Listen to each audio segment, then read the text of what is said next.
Hi, this is Michael G, and have another video for you today. And today's video is the judgment. And the judgment is actually, we'll start from John 3:16, which is a very famous verse.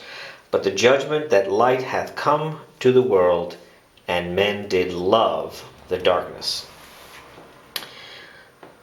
So this judgment has already begun. And we know that Enoch, who is the seventh from Adam, had already professed this judgment, seventh from Adam, and he was not found. In fact, Enoch's testimony was, and this is in Jude verse 14, and Jude is also right before Revelation. And prophecy also to these did the seventh from Adam, Enoch, saying, the Lord did come in his saintly myriads to do judgment against all, and to convict all their impious ones concerning all their works of impiety that they did impiously, and concerning all the stiff things that speak against him did impious sinners. So that is seventh from Adam, and the Lord had already did come to do the judgment. And if we look at what happened with Cain and Abel, Cain slewing Abel, the evil slaying the good, and that's the predicament where mankind was in since then. Cain got his judgment that he would not be killed, and he would have an enabler. So as we had discussed in another video, Cain, by killing Abel, now he has an enabler. So we could start out now in John 3:16, because that's a very famous verse, and a lot of people kind of don't get this verse too easily. So we'll start with 16 to 21 and see where we go with that. For God did so love the world. That's the first place we're going to start. There's two open ends here. The word so has two meanings. So can also mean in this manner, as well as with a lot of. So in this manner. So for God did in this manner love the world. Now which world? That's not being clear here. Is it the world filled with sin? Is it the world with the tares? Or is it God's world? Because remember, the darnel, God did not plant the darnel. God planted the wheat. The darnel planted itself with the evil one. Okay, for God did so love the world that his son. Now, look how the next word kind of defines his son, the only begotten. The word world and so can be kind of left out there so people can run with it with the wrong understanding if they really wanted to. But God's very clear about his son, the only begotten. He gave that everyone who is believing in him, interesting, in him may not perish, but may have life age-during. For God did not send his Son to the world that he may judge the world, but that the world may be saved through him. Now, we know Jesus is also the light and the truth. So man can be saved through the light and the truth. So he who is believing in him is not judged, but he who is not believing hath been judged already, because he hath not believed in the name. Now you hear me talk about Jesus' name is salvation is of Jehovah. That's really important, because this is the qualifier for John 3:16. have not believed in the name of the only begotten Son. Again, God's doubling down on begotten Son of God. And this is the judgment, that the light hath come to the world, and men did love the darkness rather than the light, for their works were evil. For everyone who is doing wicked things hateth the light, and doth not come unto the light, and this that his works may not be detected. But he who is doing the truth doth come to the light, that his works may be manifested, that in God they are having been wrought. You see, believing in the name of Jesus is that Jesus did the work. Whatever religion people think that they're involved in, if they're doing the work by their will, by a choice that they have to make, or any kind of work that they have to make in that manner, they are calling God a liar. Because straight up here, the God so loved the world, they have to believeth in salvation is of Jehovah. That is, believe in the name of the only begotten Son. And notice that the works that in God they having been wrought. In other words, God does the works. Similarly, if you go into the beginning of John 1, a little further down, in fact, right from the beginning, in the beginning was the Word, and the Word was with God. Maybe that word is truth, and truth was with God. Remember, the opposite of the truth is the lies, and we know that in John 8:42, when Jesus was talking to the Pharisees, Jesus said unto them, if God were your Father, you would be loving me, for I came forth from God, and am come, neither have I come of myself, but he sent me. Wherefore do ye not know my speech? They don't even know what Jesus is saying. That tells you how blinded they are, because ye are not able to hear my word. They're not capable or able to hear the truth, the word of God, the word of the truth. Ye are of a father, the devil, and the desires of your father ye will do.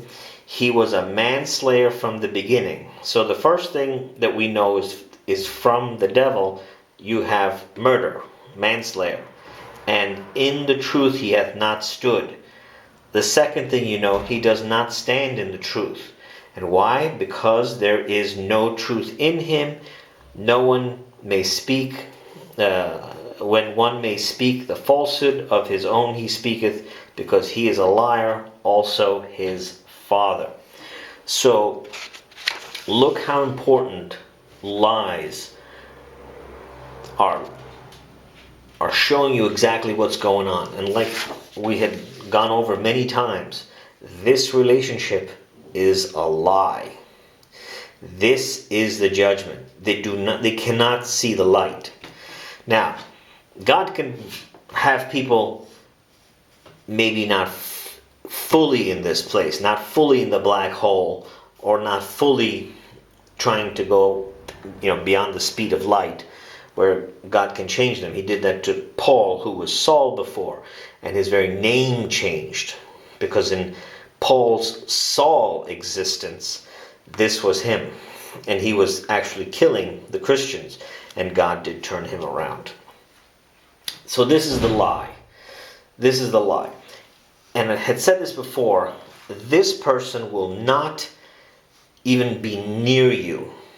You can't even get near this person to talk to them, because they will distance from you just like they're trying to distance from themselves. They want to distance themselves from the pain and the truth, and they have to find someone who will not have a head and feed them the lies to keep that head structure. This person, you can talk to this person, but they are the most stubborn person that you'll ever try and talk, especially when it comes to breaking them from this relationship. These people are so stubborn, and they have these fantastic doom and gloom imaginations.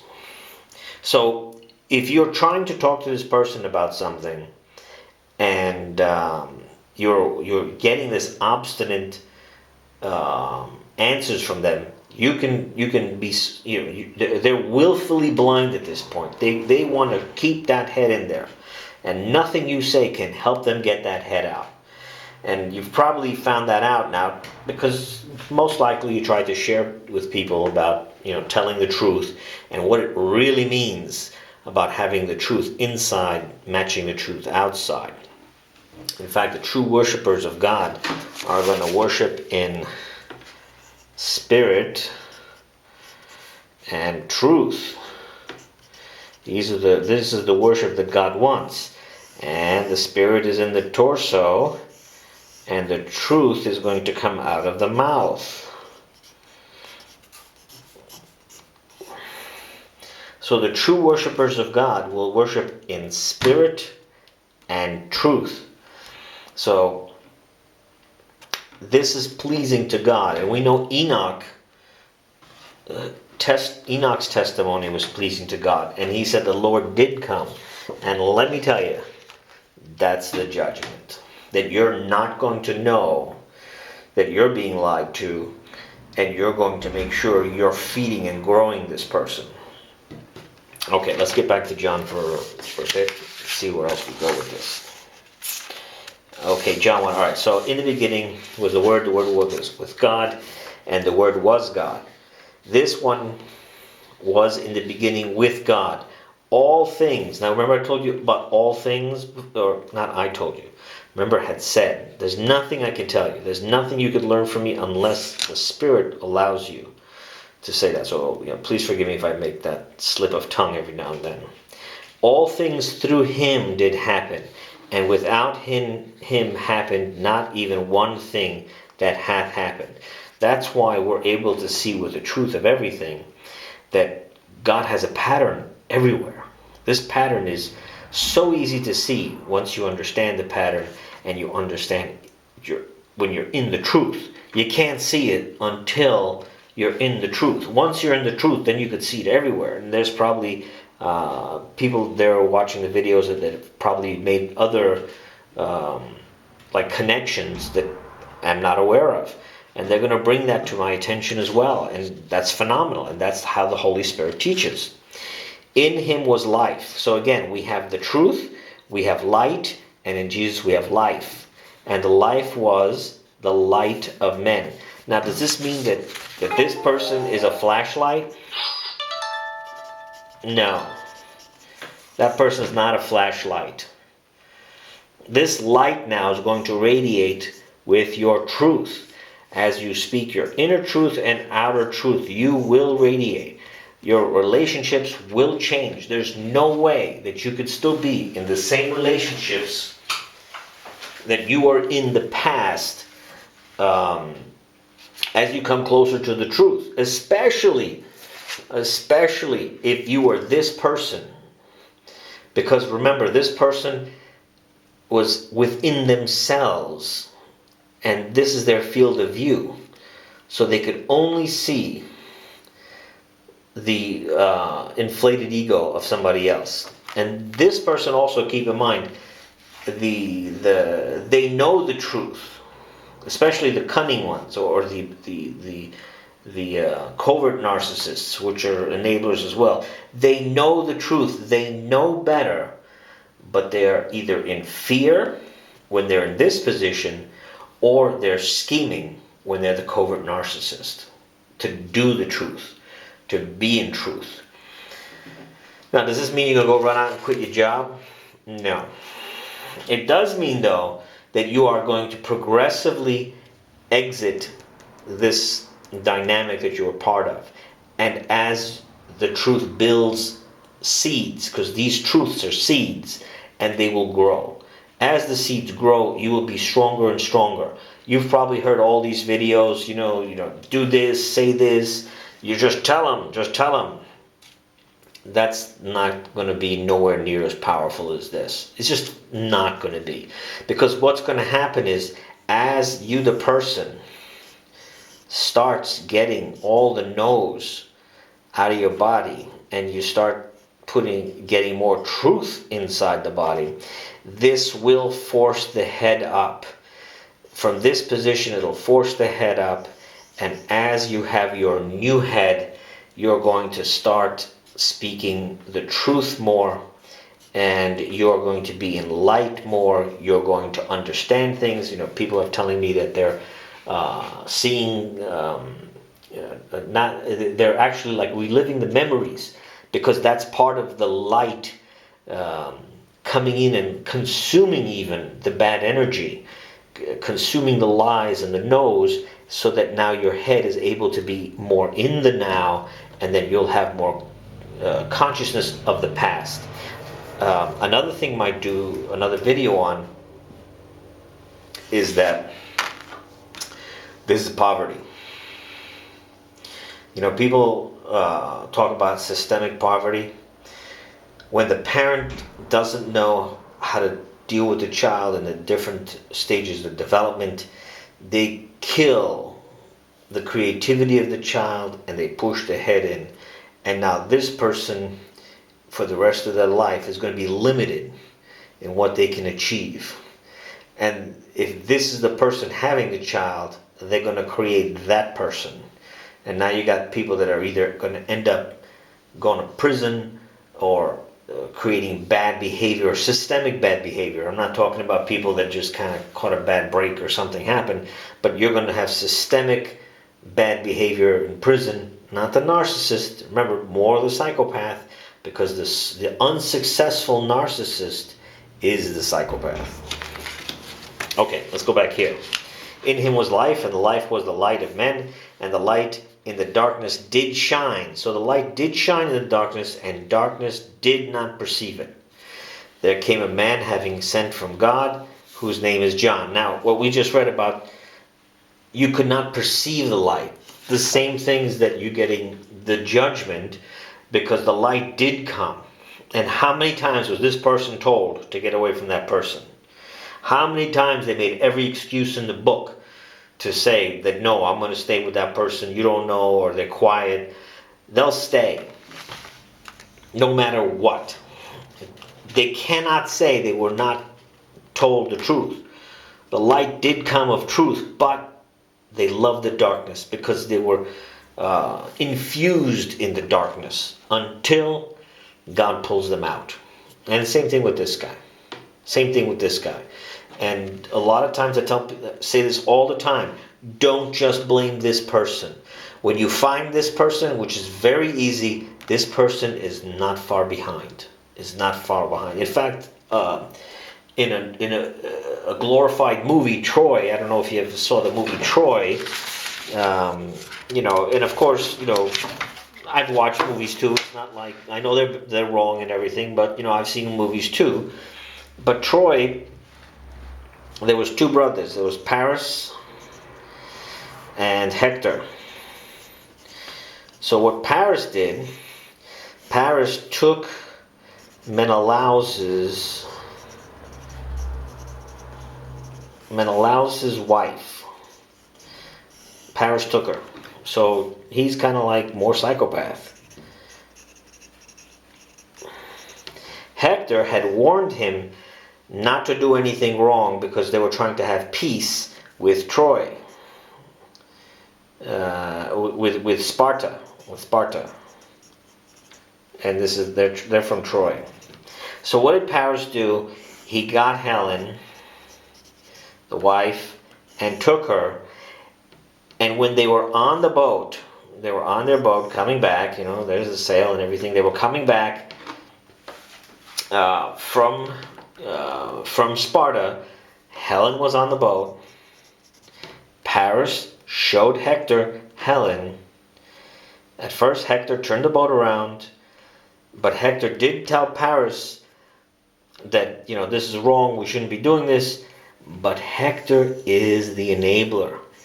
This whole movie is because Hector could not exercise the will to force Paris to take Helen back to Menelaus. That's the truth. And this is not brotherly love. He was not loving his brother by helping his brother. He was actually creating a bigger psychopath. So at the moment on the boat, even before the boat, Paris was warned, don't screw around because we're trying to have peace with Sparta. So we're talking about an entire nation now between Sparta, the Greeks, and Troy was destroyed because Paris had to take the wife of Helen. Now I'm not going by the original Iliad, I'm going by the movie. Hector, the enabler, had his time on the boat, and when Paris was going to fight Menelaus, he became a coward and fell at the feet of Hector. He became a coward. So when Paris became a coward, Hector, again, enabler again, what did he do? He killed Menelaus for Paris, and then that's what started the war. Or really, that's what really nailed it, that we're going to war. At the end, Hector dies, Hector's father dies, and most of Troy dies. All because, again, he's an enabler. And if you watch a YouTube video of certain scenes, you're going to read that everybody loved Hector. They considered Hector the noble person. In my understanding of Hector, and the Bible's understanding of Hector, Hector became the enabler to Paris the psychopath. And you know who died in the end? Hector died. And who got the girl? Paris got the girl. So for Paris's greed, that he couldn't keep his fly zipped, everybody suffers. And this is what usually happens when these people bring these people up. You can even look at politics. It's very easy to find these people in politics. So the thing is, they, in a sense, don't know any better because these people always say yes when they mean no. So the judgment is, you're going to be stuck in this type of relationship. And it's just brutal. If you want to see what hell is, be this person to that person. Even Michael Cohen now is trying to tell us, how bad everything was. But he was 100% cunning enabler. He wasn't this guy. He knew what he was doing was wrong. He knew better. But he did it because he was making money on it. He was getting power on it. So he wasn't blind. He knew exactly what he was doing. He's of the rigidity or the covert narcissist. Michael Cohen had a plan, and in his plan he was doing the dirty work of, let's say, Trump, but he did it for his own gain. And who was in prison? Yeah, Michael Cohen was in prison. See how things work out. You want to be in hell? Support the narcissist. Keep supporting that narcissist. You'll figure out what hell is. And the light in the darkness did shine, and the darkness did not perceive it. Now comes Elijah, or John the Baptist. There came a man having been sent from God, whose name is John. This one came for testimony, that he might testify about the light, that all might believe through him. So to believe the light through Jesus, that Jesus is salvation of Jehovah, Jesus is the truth, or the true witness as well, that one was not the light, this is John the Baptist was not the light, but that he might testify about the light. He was the true light, Jesus, which doth enlighten every man. Doesn't mean that you're going to be a flashlight. It's going to be that you're going to radiate the truth of God, and the truth coming to the world. In the world he was, and the world through him was made. So, the world being made through truth. But what are we told? We are told lies all the time. And the world did not know him. To his own he came. Now this is the part. Jesus came for his own things. He did not come for those that are not his. So that means you cannot make yourself his by your will. Either you're going to be a wheat, which is his own things, or you're going to be a darnel, which has nothing to do with Christ. And his own people did not receive him. But as many did receive him, to them he gave authority to become sons of God, to those believing in his name. You can't believe in Jesus' name until you become the Spirit. Revived. You cannot believe in Jesus. You cannot believe in Jesus until the old man dies. Saul could not become Paul by his will. He had to become Paul first, and then he could believe in his name. Because remember, when Paul was Saul, he was riding his horse with papers going to go kill the apostles. And here's the big one that double downs on this. Who not of blood, nor will of the flesh, nor of will of man, but of God were begotten. There is no way that you can come to God without God doing the work. This is the difference between believing in God's name, meaning He did all the work, or believing on your own name when you think that you did something. So when you think you did something, you are in the judgment, and you're going to find a big surprise later. And the Word did become flesh and did tabernacle among us, as we beheld the glory of an only begotten of a Father, full of grace and truth. See, look where truth pops up. John doth testify concerning him that he hath cried, saying, This was he whom I have said, he who is coming hath come before me, for he was before me. And out of his fullness did we receive all the grace over against grace. For the law through Moses was given, the grace and the truth through Jesus Christ did come. God no one hath ever seen, the only begotten Son, who is on the bosom of the Father, He did declare. Now, this is all even from the beginning in Genesis. In the beginning of God's preparing the heavens and the earth. Heavens, the head, the earth, the torso. The earth hath existed waste and void, and darkness on the face of the deep. Kind of like that.